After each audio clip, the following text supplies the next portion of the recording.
En fait, les néo-chamanismes sont extrêmement divers et on voit apparaître quand même de plus en plus de participants de Mongolie et de Sibérie dans des festivals internationaux qui se tiennent en France. Alors ce sont des grands festivals qui quelquefois regroupent un bon millier de personnes et dans lesquels on chante, on danse, les gens embrassent les arbres, etc.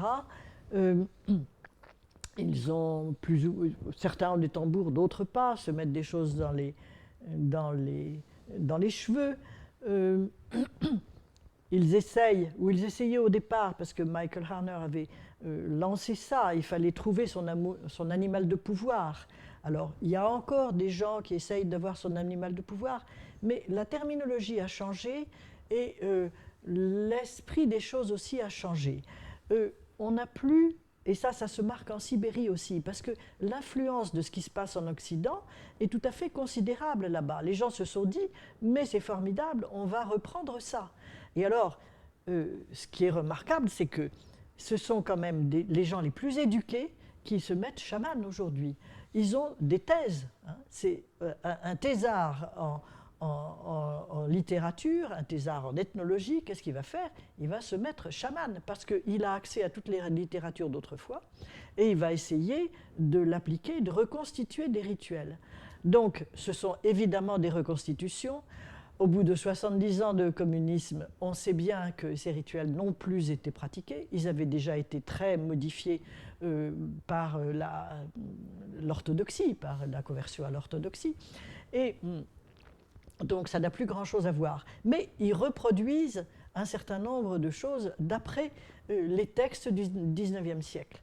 Et puis ils se disent quand même être un pays aujourd'hui, un pays moderne, il faut bien avoir une religion, etc. Donc ils se disent, ben nous, c'était pas l'orthodoxie, c'était la religion du colonisateur, c'était pas le bouddhisme. D'abord, il y a déjà plein d'autres pays d'Asie qui ont du bouddhisme, et donc c'est pas notre religion non plus. Et ils sont venus d'ailleurs et ils ont propagé chez nous.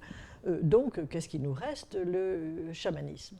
Alors, il y a en ce moment, il y a eu des hauts et des bas. À Oulan-Bator, par exemple, il y a eu en 2006 un grand rituel qui a fait coïncider Gengis Khan, le chamanisme, le culte du ciel, etc. Parce que finalement, tous ces pays se sont trouvés avec le problème d'avoir à construire une religion nationale.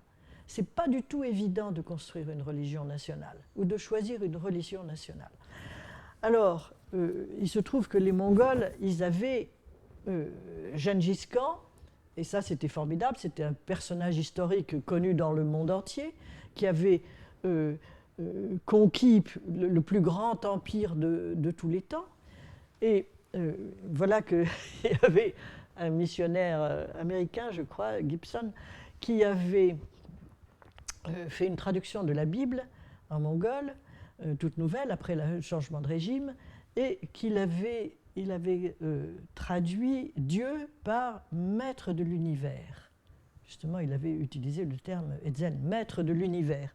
Et alors les Mongols ont été effarés, enfin ils ont absolument refusé ça en disant mais le maître de l'univers, voyons, c'était Gengis Khan, bon, on va pas mettre ça pour le dieu chrétien. Bon. Et donc il y a eu d'autres traductions après celle-là, mais c'est montrer comment Gengis Khan, ils l'ont promu tout de même de façon absolument considérable. Alors Gengis Khan, on l'imaginait toujours à cheval, tirant des flèches depuis son carquois, tout en restant à cheval, pour conquérir le monde. Et bien là, il était dans toutes les yourtes, assis en lotus, comme un Bouddha, avec un livre à la main. Bon, c'est-à-dire que son image avait complètement changé. Et qui est-ce qui pouvait le célébrer, sinon des chamans? Donc ça a été un grand rituel chamanique au moment de la fête nationale pour célébrer Gengis Khan. Donc ça montre tous ces mouvements chamaniques qui se créent, mais qui sont très éphémères, parce que après tous les chamans vont se disputer, ils font des associations sur le modèle coréen, c'est-à-dire c'est comme des espèces de syndicats de chamans, comme dans toute la Sibérie, mais il n'est possible d'en organiser, de ces syndicats, qu'en les enregistrant auprès du ministère de la Justice. Or, il n'y en a que dans les républiques autonomes en Fédération de Russie. Il n'y en a pas donc pour toutes les populations. Dans les républiques autonomes, des ethnies qui ont une république autonome à leur nom. Par exemple, les Yakoutes, ils ont la Yakoutie. C'est une république qui est en leur nom. Donc, ils ont le droit d'avoir des associations de chamans. Mais les Dolganes ou les Toungouzes qui sont en Yakoutie n'ont pas le droit d'en avoir, et eux, donc, n'ont pas de chamans contemporains. Alors que ça pullule chez les Bouriates ou à Touva, qui ont des républiques autonomes à leur nom, parce qu'ils ont le droit d'avoir des associations. Et ces associations sont très éphémères, parce qu'elles se disputent, elles veulent avoir la primauté.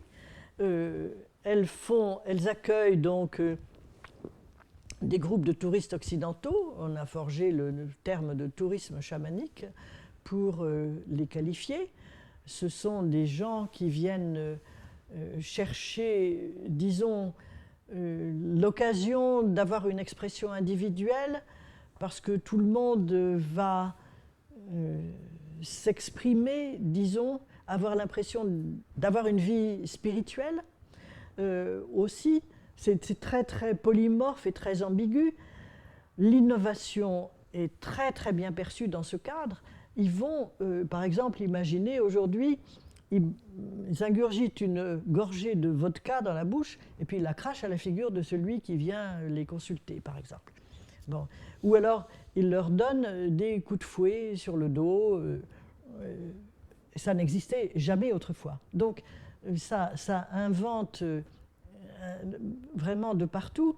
Alors, il y a des gens qui ont fait ça. C'est Laetitia Merli qui décrit assez bien ça. Il y en a eu à Oulan-Bator qui ont exercé pendant quelques années et puis ils se sont disputés. Il fallait aussi qu'ils trouvent des esprits à incarner. Et petit à petit, on voit que les esprits ont disparu, et surtout chez les Bouriates, ça, et chez les Mongols aussi, la notion d'esprit s'est un peu évanouie pour laisser place à des notions comme bio, énergie, aura, etc. Ce qu'on veut, c'est pas aller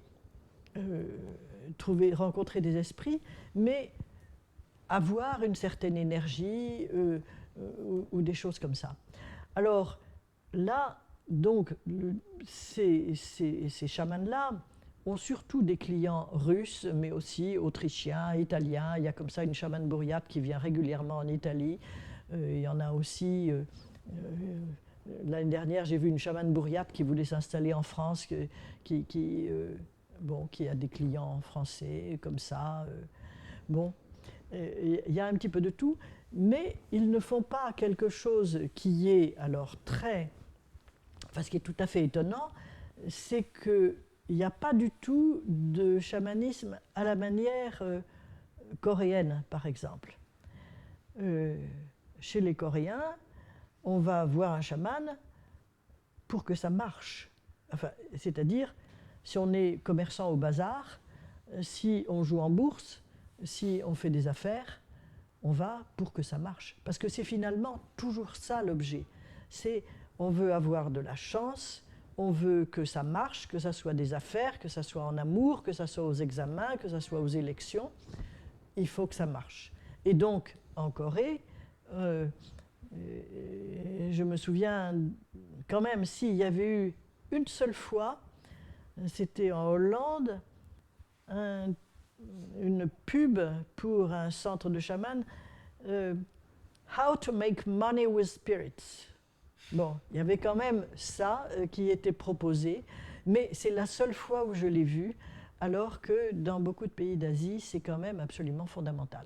Là, on peut, chez les Mongols, on peut aller chez un chaman parce qu'on a perdu une paire de lunettes ou quelque chose comme ça, enfin, pour trouver un mari. Mais c'est de toute façon toujours, et ça, c'est ça qui reste du chamanisme de chasse, et non pas du tout du chamanisme d'élevage, qui est comme un culte des morts, disons, un culte des ancêtres et des non-ancêtres, mais c'est pour avoir quelque chose qui marche bien. Donc ça, c'est vraiment, si j'avais à donner une définition toute bête, c'est pour que ça marche. Et on peut penser à toutes les formules qu'on a aussi, quand on veut que ça marche, on fait des choses très simples, on croise les doigts, on tape sur la tête, etc. Et donc, c'est en même temps quelque chose où on est toujours rival du voisin. Parce que si on n'a pas de succès, si ça ne marche pas, on est déconsidéré, donc on ne peut pas durer. Il y avait eu d'ailleurs, comme ça, en Corée, une dynastie autrefois où il y avait des gens qui voulaient que ce soit le roi qui fasse les rituels. Et puis il y avait des officiels qui avaient dit oh, surtout pas, si jamais après le rituel il n'y a pas de pluie, qu'est-ce qu'il faudra faire? Il faudra changer de dynastie? Ça ne va pas. Donc c'était pas possible. Et là, on voit que c'est toujours le même genre de choses qui bloquent pour que le chamanisme puisse devenir une forme de religion nationale. Alors c'est là que finalement ça nous ramène à l'épopée d'une façon très curieuse et finalement qui mérite d'être étudiée. Comment faire pour avoir à la fois un concept qui soit assez haut, assez transcendant pour correspondre à une nation, qui corresponde à un culte, qui puisse regrouper tout ça.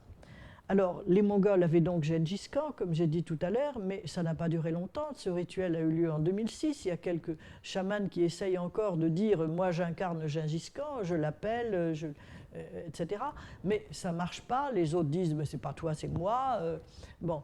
Et en fait, ce qu'ont essayé beaucoup de groupes de population de Sibérie, c'est de faire appel à leurs héros épiques. Alors, le principal chez les Buryats s'appelle Gesser. Gesser, c'est un nom qui est dérivé du César latin. Le César latin, il a donné Kaiser en allemand, il a donné Tsar en russe, il a donné Gessar au Tibet, et de là, Gesser en Mongolie. Alors, oui, en Mongolie et en Buryatie. Alors, il a chaque fois des histoires un petit peu différentes. Et puis les variantes buryates de Gesser sont très nombreuses, mais ils ont voulu, disons, promouvoir Gesser comme emblème culturel national buryate. Bon, et ça, au début des années 90, en disant on a le droit d'avoir une religion, prenons Gesser, ça va être notre messie. Alors j'ai des coupures de journaux qui sont étonnantes parce qu'elles montrent comment Gesser est appelé à revenir. Alors il m'avait demandé de demander à l'UNESCO un soutien pour un festival qu'ils voulaient faire en 1995 pour fêter Gesser comme emblème national. Ils ont fait la même chose en Kirghizie avec Manas. Enfin bon, je veux dire, ce n'est pas un phénomène isolé. Et ils ont du coup appelé des aéroports, des hôtels, des marques de vodka, des marques de cachemire, etc., Gesser aussi, pour promouvoir cette idée que c'était vraiment un symbole national. Et puis, c'était au moment où ils ont déclaré leur souveraineté. Le festival n'a pas été soutenu par l'UNESCO, on m'avait un peu rionné à ce moment-là, et ça s'est un petit peu délité parce que finalement, Gesser, c'était très bien, il avait tout pour, parce que c'était un héros dont l'histoire avait été un petit peu inspiré de l'histoire du Christ, dans la mesure où il avait été envoyé du ciel par son père pour réparer les malheurs sur terre. Bon, je veux dire, ça ne s'invente pas, ça. Et donc, il était comme une espèce de nouveau messie. Il y a eu des réunions à l'Académie où on a fait voter les scientifiques pour leur dire alors, c'est vieux, ça date de quand oui, Guesser a 1000 ans. Il s'agissait de faire que Guesser soit plus vieux que Gengis Khan. Bon, c'était ça déjà, l'un des enjeux. Enfin, il y avait des tas d'enjeux de ce type. Mais en fait, ça a capoté, à la fois parce que Poutine a supprimé en 2002 la souveraineté des républiques autonomes, parce que l'idée qui était très intelligente sur le plan intellectuel, c'était vraiment une idée intellectuelle et non pas une idée populaire, et ça n'a pas marché pour avoir un culte, et ça a capoté, quoi. Alors, c'est très instructif parce que d'autres ont essayé, comme en Mongolie par exemple, de promouvoir l'idée de ciel éternel. C'est l'idée chinoise, hein, le ciel. Le ciel dont l'empereur est le fils. Il n'y a plus d'empereur en Chine, il n'y en a plus non plus en Mongolie. S'il n'y a personne pour être fils du ciel, le ciel n'a plus d'incarnation. Alors, ils ont essayé de faire coïncider l'image du ciel et d'idées du ciel avec les figures de héros. Mais là non plus, ça n'a pas marché, c'était une idée intellectuelle, mais si la population ne suit pas, ça ne peut pas faire un culte, une religion nationale. Enfin, et la Chine est face au même problème. Il faut voir, pendant un certain nombre d'années, ils ont laissé faire les religions, et le christianisme en particulier, qui a pas mal prospéré à l'époque, parce qu'ils sentaient qu'ils avaient besoin de religions fédératrices et transcendantes, alors que finalement ils ont autrement des dieux locaux, et seul l'empereur couvrait l'ensemble. Donc ils ont lancé des tas de réflexions sur comment construire une religion nationale, mais ce n'est pas facile finalement.